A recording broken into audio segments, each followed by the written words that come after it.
अब आप सभी लोग यहाँ पर देखें, आज हम आप लोगों को पढ़ाएंगे घातांक नियम। यह कक्षा 9th के लिए बहुत ही उपयोगी चैप्टर है, घातांक का नियम। तो ये जो घातांक नियम है, हम एनसीईआरटी की बुक से आपको बता रहे हैं, एनसीईआरटी की बुक से ही पढ़ा रहे हैं। तो ये जो घातांक नियम होता है, इस नियम के अंतर्गत होता है क्या, जैसे मान लो, जैसे देख लीजिए, दिया हो a to the power m into a to the power n, तो इसको हम लिखते हैं a to the power m plus n। ध्यान दीजिए, यहाँ बेस, दोनों का बेस एक ही है, यहाँ a है तो यहाँ भी a है। तो जब बेस समान दिए हो तो इन पर जो पावर लगा होता है उनको हम जोड़ देते हैं, उन्हें हम ऐड कर देते हैं। फिर से सुने, यदि बेस समान हो, आधार समान हो, उनकी जो घातें होती हैं उनको हम क्या करते हैं, जोड़ देते हैं। ठीक, जैसे इस तरह से दिया हो a की घात 5 इंटू a की घात 7, तो हम इसको क्या लिखेंगे, लिख देंगे a की घात 5 धन 7 बराबर a की घात 12। ध्यान दीजिए, यहाँ दूसरा सूत्र देखिए, अगर इसी तरह a की घात m अपान a की घात n दिया हुआ है तो हम इसको क्या लिखेंगे, a की घात m माइनस n। यानी यदि बेस दोनों समान हैं और घातें जो पावर दिया हो वो अलग अलग है, तो भी हम क्या करेंगे, इन पावर को हम क्या करते हैं, एक दूसरे से घटा देते हैं। देखिए, कब यहाँ लिख सकते हो, जबकि m बड़ा है n से। ठीक, अब इस सूत्र के आधार पर अगर हम लिखें a to the power minus n दिया हो तो हम इसको लिख सकते हैं 1 upon a to the power n। और यहाँ यह भी आप समझ सकते हो कि यदि a to the power 1 upon a to the power n दिया हो, यहाँ देखो 1 upon a to the power n दिया हो तो हम इसको लिख सकते हैं a to the power minus n। ठीक, फिर देखिए सूत्र, अगर दिया है a to the power m into b to the power m, तो हम इसको लिख सकते हैं a इंटू b का टू द पावर, यानी बेस भिन्न भिन्न हो और पावर समान दिया हो, बेस क्या हो, भिन्न भिन्न हो और पावर समान दिए हो, तो हम दोनों पदों को क्या करते हैं, गुणा कर देते हैं और उनका एक ही पावर लिख देते हैं। ठीक, फिर अब आप यहाँ देखो, अगर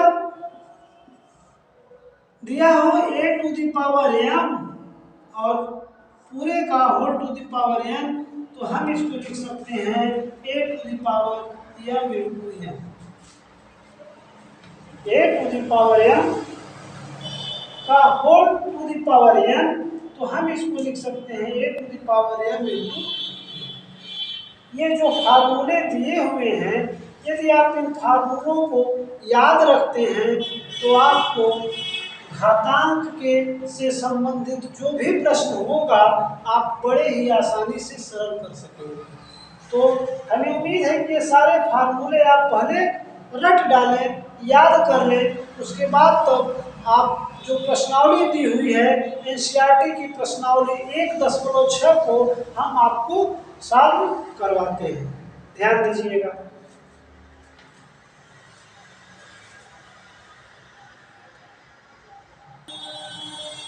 अब यहाँ पर आप देखिए, अब आप यहाँ पर देखिए, ये एनसीईआरटी का एक्सरसाइज 1.6 है। इसका जो पहला प्रश्न दिया हुआ है, ज्ञात कीजिए। फर्स्ट है 64 टू द पावर 1/2, सेकेंड है 32 टू द पावर 1/5 और 125 टू द पावर 1/3। इन इनको हमें याद करना है, यानी इन्हें हमें सरल करना है। तो देखिए कैसे करते हैं, लिखेंगे 64 टू द पावर 1/2 को लिख सकते हैं 8 into 8 to the power 1/2। 8 into 8 को हम लिख सकते हैं 8 टू द पावर 2 का 1/2। ये हो गया 8 टू द पावर 2 इंटू 1/2। 2 से 2 कट गया, यहाँ बच गया। ठीक, यहाँ देखिए जो सेकेंड दिया हुआ है, दिया है 32 टू द पावर 1/5। तो यहाँ आप क्या लिख सकते हो, 32 को लिख सकते हो 2 इंटू 2 इंटू 2 इंटू 2। देखिए 2 दूनी 4 दूनी 8 दूनी 16 गुना 32। ये हो गया 2 द पावर 1/5। यहाँ से आप देख रहे हो ये 2 to the power 5 to the power 1/5। ये हो गया 2 टू द पावर 5 इंटू 1/5। 5 से 5 कर दिया, यहाँ 2। आप यहाँ जानते हो, चूंकि क्या जानते हो, m to the power n to the power a to the power m to the power m equal होता है a to the power m into n। इसी फार्मूले के आधार पर इसको सर्व किया गया है। ठीक, आप ध्यान से देखिए, इसी फार्मूले के आधार पर इसको सर्व किया गया। अगला क्वेश्चन देखिए,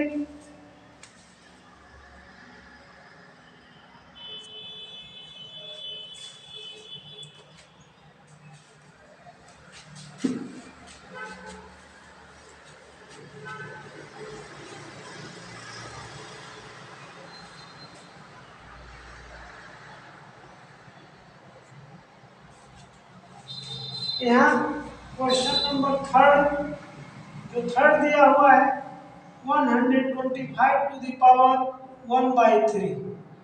इसको आप लिख सकते हो, देखो 5 25 25 25 125, यानी 5 टू द पावर 3। यहाँ हो जाएगा 1/3।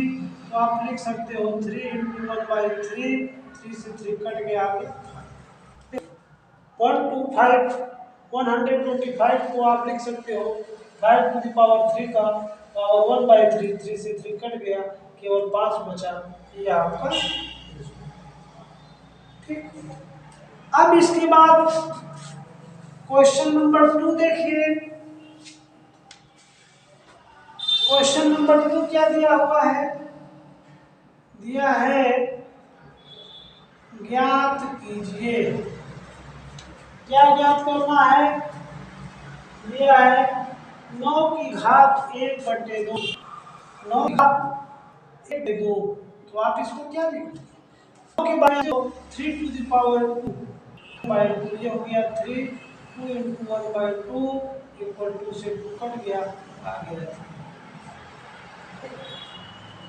इसके बाद सेकेंड है 12 टू द पावर, नहीं, अगला क्वेश्चन दिया हुआ है 32 टू द पावर 4/5।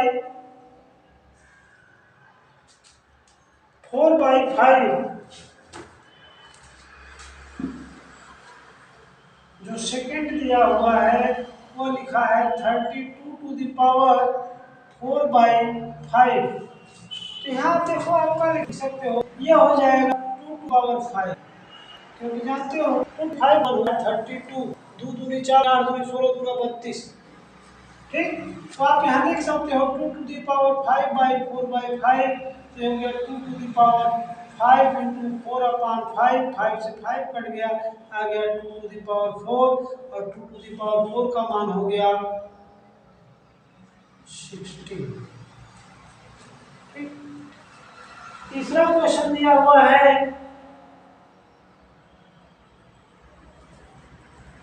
तीसरा क्वेश्चन जो दिया हुआ है वो है 16 की घात 1/4। देखिए जो तीसरा क्वेश्चन दिया है वह दिया है 16 की घात 1/4। तो आप इसको क्या लिख सकते हो, 16 के लिए आप लिख सकते हो 2 to the power 4 to the power 1/4, तो हो जाएगा 2 टू द पावर 4 इंटू 1/4, 4 से 4 कट गया, आ गया 2। ठीक, एक क्वेश्चन और दिया हुआ है जो चौथा है, उसको देख लीजिए। दिया है 125, यह चौथा क्वेश्चन है। 125 टू द पावर -1/3। आप इसको देखो, इसको 125 को लिख सकते हो 5 टू द पावर 3, और यहाँ हो जाएगा -1/3, लिख सकते हो 5 3 इंटू -1/3, तो यहाँ से 3 से 3 कट गया, आ गया 5 पावर -1।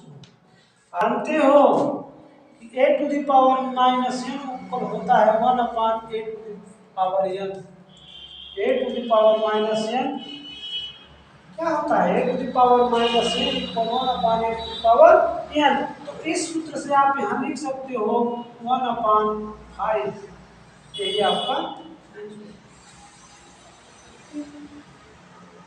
अब इसके बाद तीसरा क्वेश्चन देखिए क्या दिया हुआ है।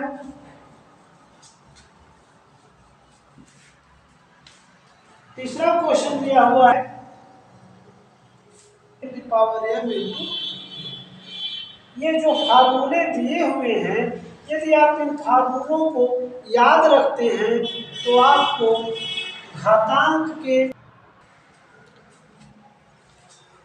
अब यहाँ पर आप देखो, यहाँ पे जो तीसरा का फर्स्ट दिया हुआ है, देखो कैसे लगेगा। 2 to the power 2/3 into 2 to the power 1/5। तो आप देखो यहाँ जो बेस है वो समान है, इनके जो बेस हैं समान है, तो इनके पावर का होंगे ऐड हो जाएंगे, यानी 2 टू द पावर 2/3 प्लस 1/5। तो आप यहाँ लिख सकते हो 2 टू द पावर 5 2 जा 10 प्लस 3 1 जा 3 अपॉन 5 3 जा 15। तो यहाँ हो गया 2 टू द पावर 13/50। ध्यान दीजिए, यहाँ जो है बेस दोनों के सेम है, तो जब बेस सेम है तो इनका पावर ऐड हो जाता है, यानी इनके पावर को हम क्या करते हैं, 2 टू पावर प्लस 5 ऐड करने पर 2 टू पावर 13/15 हो गया। अब यहीं पर आप देखिए दूसरा क्वेश्चन जो दिया हुआ है सेकंड, यहाँ है 1/3 to the power 3 to the power 7। तो हम इसको क्या लिखें, यहाँ देखा हो जाएगा 3 to the power -3 to the power 7। हम इसको लिख सकते हैं 3 to the power -3 into 7 equal हो जाएगा 3 टू द पावर -20। ठीक, ये है। आप देखो सीधा फार्मूला लगा, बहुत कर सकते हो, अगर चाहो तो आप इतना लिख सकते हो 1/3 टू द पावर 21। आप ऐसे भी लिख सकते हो, ये आपका आंसर हो जाएगा। फिर आप देखो क्वेश्चन नंबर 3 क्या कह रहा है, कह रहा है 11 to the power 2 upon 11 to the power 1/2। तो यहाँ आप जानते हो कि यदि बेस समान है और यहाँ डिवीजन है, डिवाइड कर रहा है, तो ऐसी स्थिति में हम क्या करते हैं, तो बेस सेम है तो हम इनके जो पावर हैं उनको घटा देते हैं। तो यहाँ हो जाए 11 टू द पावर 1/2 -1/4। अब इसको लिख सकते हो, यहाँ देखिए इनका जो एलसीएम 4 हो जाएगा, यहाँ लिख देंगे 2 - 1 इक्वल हो जाएगा 11 टू द पावर 1/4। ये आपका आंसर। ठीक, चौथा क्वेश्चन देखिए, यहाँ जो चौथा क्वेश्चन दिया हुआ है 1/7 टू द पावर 2 इंटू, नहीं, जो क्वेश्चन है दिया है 7 to the power 1/2 into 8 to the power 1/2। तो यहाँ आप देखो अगर बेस भिन्न भिन्न है और पावर सेम है तो हम इनको लिखेंगे पावर 1/2, क्योंकि आपको बताया गया है कि a to the power m into b को हम सकते हैं a b पावर m। तो उसी तरह से आप तो अब क्वेश्चन ये हुए थे, आप तीनों क्वेश्चन सॉल्व करा दिए। अब यार कुछ भी प्रश्न हैं अगले दिन करा दें, तो ध्यान दें।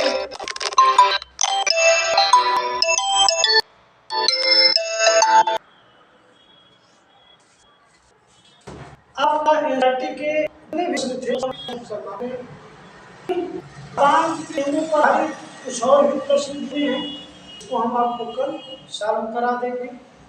और यदि आपको मेरा जो पसंद आया हो तो उसको लाइक कर, हमारा पेज पर आए तो उसको साइड का कोर्स चलो पढ़ाते रहे, जो हमारे वीडियो कर देते हैं तो ये हमारा वीडियो आप पहुँच जाएगा। और यदि आप मित्र दोस्त हैं तो आप हमारे वीडियो को शेयर अवश्य करें, ताकि आपके मित्र भी आप जैसी पढ़ाई करना